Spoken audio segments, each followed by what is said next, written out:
Happy Monday, and good to see everybody.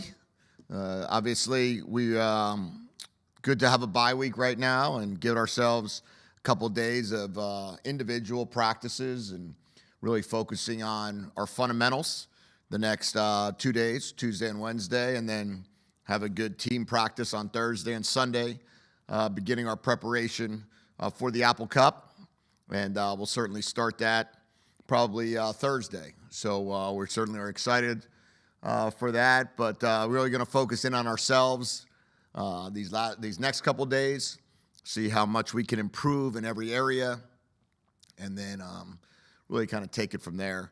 Looking back on the game, you know, we watched it, we evaluated it, we watched it with our players yesterday, and we're ready to move on from that. Obviously, there was a lot of great things that we did. There were some things we can continue to improve upon.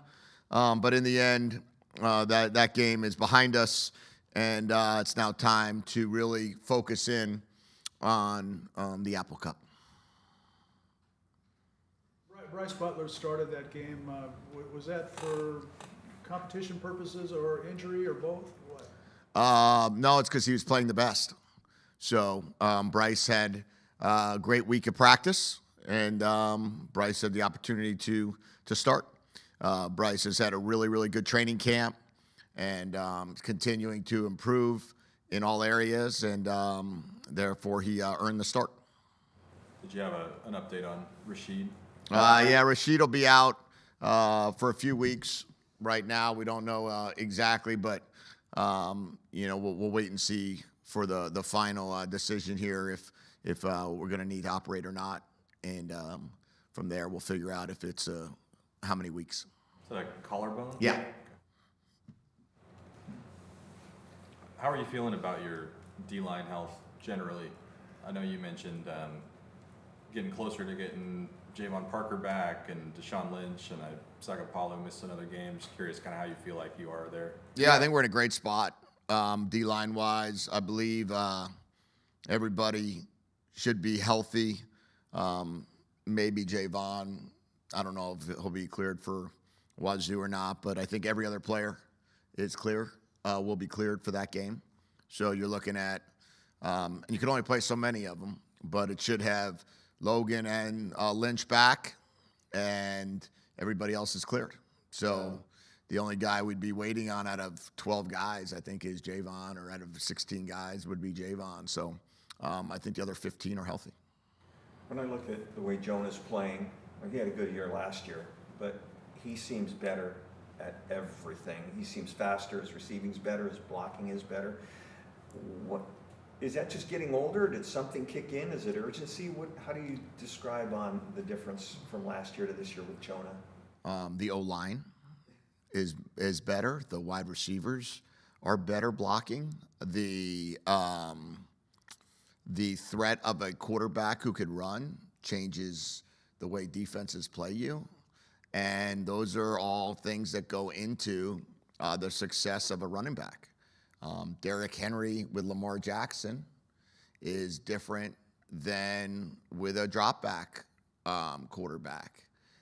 In the same way that certain runners are different when you have Damon Williams back there, because you have to defend two elite runners and also be aware of Damon's throwing ability. So running backs that have that are going to thrive, and Jonah's thriving in that situation because he's the benefactor of the way Drew Azzopardi and Carver Willis and Landon Hatchett and Garen Hatchett and John Mills are playing, as well as Quentin Moore being back. So if you look at the difference in it that a year makes, we didn't have Quentin Moore the whole season. He's one of the best blocking tight ends I've ever been around in college football. We didn't have Carver Willis. We didn't have Drew Azzopardi was coming off of his first year ever as a starter. We had no spring ball together. We had no training camp together. We had 7 offensive linemen when we first got here. So all of that goes into play. So Jonah is continuing to get better and better and better as a fourth-year player in the same system. Another unique thing in college football, not many guys play 4 years in the same exact offense with the exact same terminology, with the exact same play caller. So he's a benefactor there as well. So I think all of it combined is what's enabled Jonah to be, for the second week in a row, the Big Ten Player of the Week. Analysis at nickel between Rashawn and Leroy, they both got in a little bit at the same time last week. Yeah, they're both playing well. And, I think that as we progress, Leroy has the ability to play outside and inside. And that Rashawn is continuing to improve playing inside. Rashawn's, these are his first set of real live reps. And with that is coming some learning curve, and he's beginning to get a great feel of route combinations and exactly leverage that he needs to have to be a great defender and to go after the football. But both those guys have done a nice job and will continue to get tested in the weeks to come. Coach, with your offensive line being just better this year overall, how much does it change your play calling and what you feel confident in working with and a line that you have confidence in? Yeah, we certainly, so far through 2 games, have felt there's more. First of all, we've been able to rely on the run game more, which makes a huge difference in the overall decision-making on how to call a game. Secondly, we have the ability on third down to being much more manageable down in distances in the third and long, so you have the ability to run or pass in those downs. And the confidence that the O-line's playing with, their ability to run off the ball, the job that Switz and Mike Brewster are doing with that group, you could certainly see it's much different calling the game this year when you don't have as many, things that we have to keep in mind. And I know special teams was a big emphasis in the offseason. Denzel had the punt return. That looked pretty good. I'm just curious what you've seen the first 2 weeks in that phase of the game. Yeah, we made a big focus, right, on making our special teams better. We hired Coach Petrilli to come in here. We wanted to really emphasize special teams. It's obviously scoring on special teams or blocking a punt or blocking a kick. Those are game-changing. And, one of the biggest things we've asked our fans to do is join us in drive up. And as we're trying to go out there and block a field goal every time they're going to kick, we want the entire stadium to be chanting that along with our team. And if we can get that done, we hope and we believe we can make this stadium the hardest place to kick in all of college football. Jedd, going back to what you were saying a minute ago about the consistency with Jonah and everything, how do you feel that message has just resonated as you continue to just sell this program and sell everything that you're building? Yeah, I think that Jonah, really represents everything we are building and everything that we really stand for in our program. We want guys to excel academically and athletically. We want guys to be able to get their degrees and get drafted. And Jonah, if he continues on the path that he is on, will be able to graduate as a Dean's List member and get drafted. So where Jonah came from to where Jonah is today, there's a reason why so many people love Jonah and so many people root for Jonah. And really the most important part of it is he is truly everything that we've asked about becoming a pro. From the first day I met Jonah when he was a junior in high school to where he is today and how he is with others and with families and with kids and with autograph seekers and with the community and with academics. And we're just proud of him. We're proud of him, and he is receiving the fruits of his labor right now. And to have 7 touchdowns in 2 weeks is pretty awesome. To be recognized by the Big Ten 2 weeks in a row is pretty awesome. He was the East-West Shrine Bowl Player of the Week this week as well, which is pretty awesome. And if he continues to get those accolades and he continues to do things well, he's hopefully will become a poster child for the years to come on what we want our players to be like. Sicario Davis got an interception in last Saturday's game. What can you guys do to try and create some more turnovers on defense? Yeah, we talked about that earlier today. We've only taken the ball away twice, and that's not what we want to. That's not who we are, and that's not who we want to be as a program. And turnovers come in bunches, takeaways come in bunches, and you've got to get some momentum to get them. But you also have to attack the ball. You also have to have that philosophy of it's not just about a tackle, but it's about a strip. It's not just about a sack, it's about a strip sack. It's not just about getting a guy down. It's about punching it out. So all of those things are really like the second level of how we want to attack as a defense. And we're going to spend these next few days when we're talking about fundamentals. Two of those periods every day will be based upon trying to attack the football. You were asked last week about the guys after the first game who played their first game as pure freshmen, and you indicated that you anticipated them not redshirting. You had a couple more guys this week, Adams, Clemens. I'm trying to think if there was any others.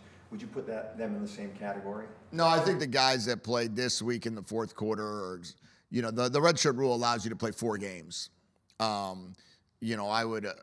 would assume we won't make any decisions on who's redshirting until guys get close to those 4 games, and then we'll figure out if we need to pull someone back or not, if we're in a position to be able to make that decision. Right now, I don't imagine in a Big Ten schedule that we're going to be able to have the flexibility to put guys in the fourth quarter. That was, we were able to do that based on the score.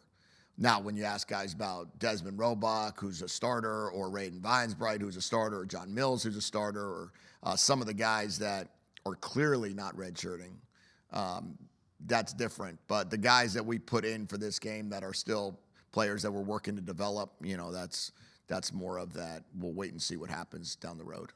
You got to see Mills and Finau both quite a bit in these first 2 games. Just curious what the evaluation is there at left guard.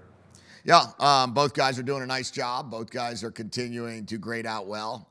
John Mills is continuing to show why he is the starter, and that the consistent play that he's able to show down in, down out. And Pocky's demonstrating why there's absolutely no hesitation whatsoever to put him in at any drive. I think he went in the 3rd drive of the game 2 weeks in a row. Pocky played a lot more snaps this week than John did, because of the fact that Pocky played those last couple drives with Kai as well. But Pocky's continuing to improve. They're both very young players.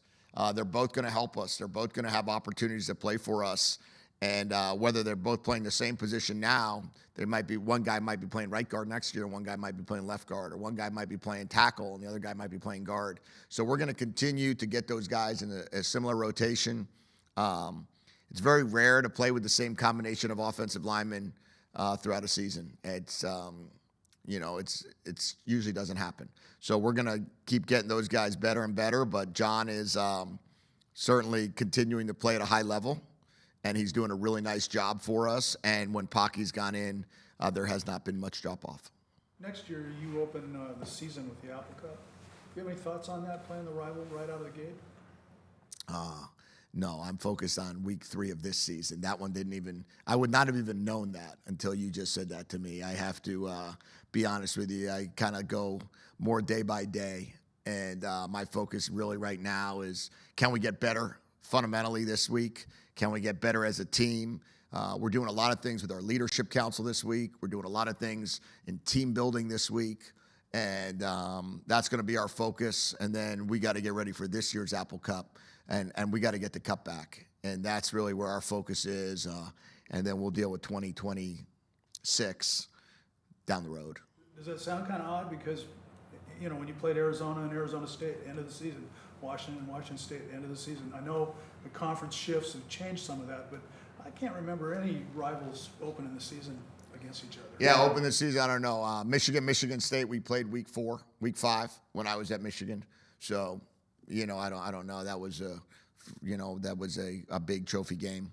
So college football is different than it once was. It's not the same scheduling. It's not the same focus. Different conferences, different things that have to go on nowadays based upon the way scheduling works. And we do what we're told. And when we're told to play a game, we're going to line up and play it. And but right now we got to line up and play the one that's coming here in the next 2 weeks. You learned about this rivalry from coaching it for the first time last year, and just kind of ever since then.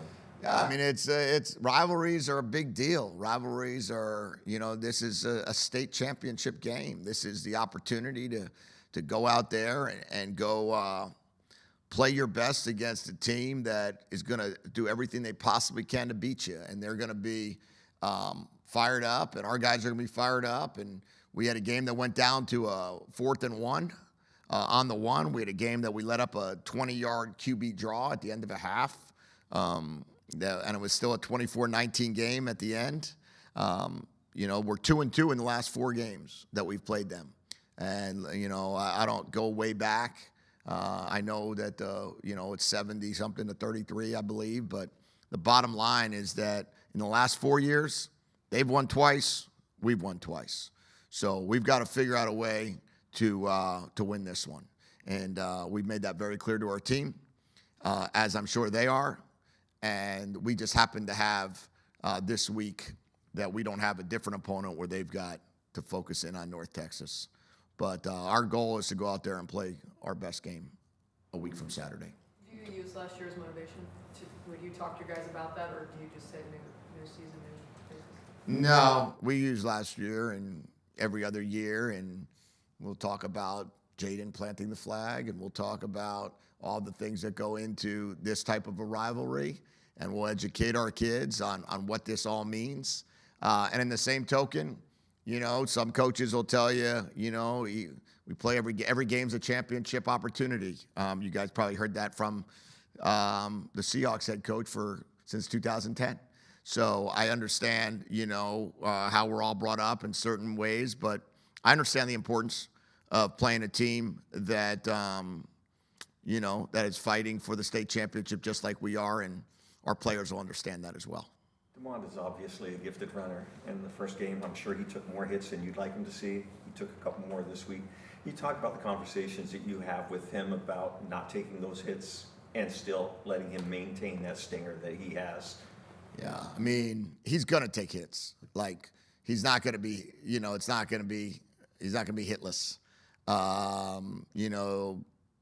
Lamar, Jackson takes hits, and Kyler Murray takes hits, and Justin Herbert takes hits, and Josh Allen takes hits, and these guys are all running around, and they're all quarterbacks that have the ability to run and pass. The most important thing that I can emphasize at DeMond is, you have to continue to get bigger and stronger, and you have to gain weight, and you have to really focus in on building body armor. You're not going to be able to avoid every hit in the game of football. The ones you can avoid, run out of bounds. That's what he did do this past game really well. When he got some first downs, he slid, which is great. There's also going to be times that he's going to make a guy miss in space and go get in the end zone, and we're going to live with that. And there's other times that he's going to try to make a guy miss and he's going to get tackled.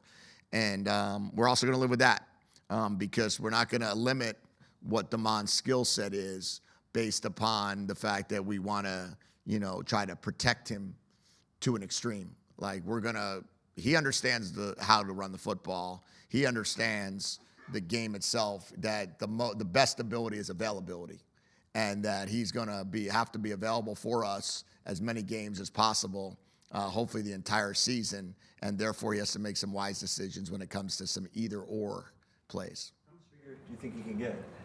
I think he can get, to 200-something pounds. There's only been 2 quarterbacks since 2007 that have been drafted that are under 200 pounds, right? So Pat White and Stetson Bennett.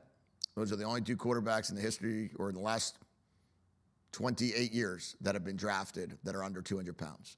So I know that D wants to get drafted, and I know that's the plan for him. So we're going to continue to focus in on finding a way to continue to get him bigger. Do you remember game planning for Buddha last year as the opponent? Yeah, we're very aware of how good Buddha was as a linebacker last year and how active he was and how many tackles. I think he led the Pac-12 in tackles a year ago and or 2 years ago. He reminded me a lot of Jacob Manu. So we had a very similar thought process when we played Buddha as when we saw teams preparing for Jacob. But linebackers are hard to game plan for, as their job is really to get off blocks and play the gap off of whatever the defensive linemen are not playing. So their job is to chase balls down, scrape over the top, fill a gap, that they've become responsible for. So rarely would you game plan for a linebacker per se in terms of a blocking scheme, but we certainly are aware of the type of player Buddha is, and I'm sure they are aware of the type of player Buddha is as they go into playing us.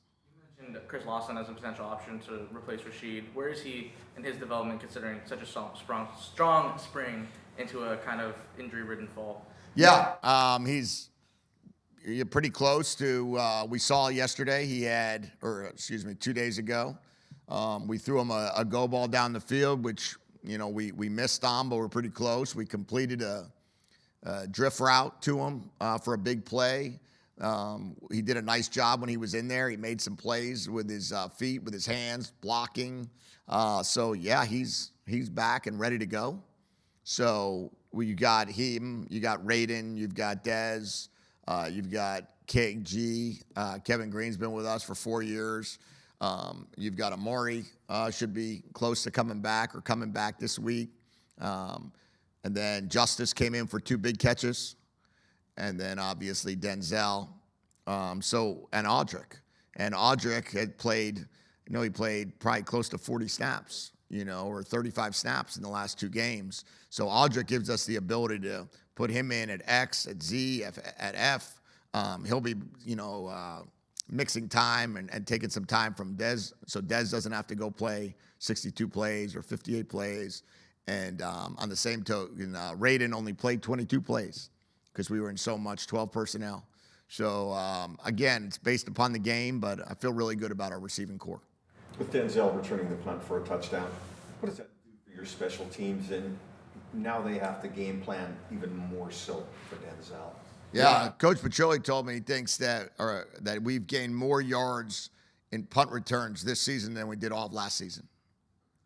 And we've only gone 2 games. So if we can continue to become an elite punt return team and be able to mix and match what Rashawn and what Denzel can do in the return game, I believe that we should have a really good opportunity to go out there and make teams think about punting to us. Just like what teams, what they did this past week when they kicked off. They didn't kick off to Adam or Jonah once. They kicked off to Decker, X-Ray Alexander, were the guys that caught, the kickoffs. And that's because they didn't want to put the ball in Adam's hands or in Jonah's hands, but it allowed us to start on the 37-yard line.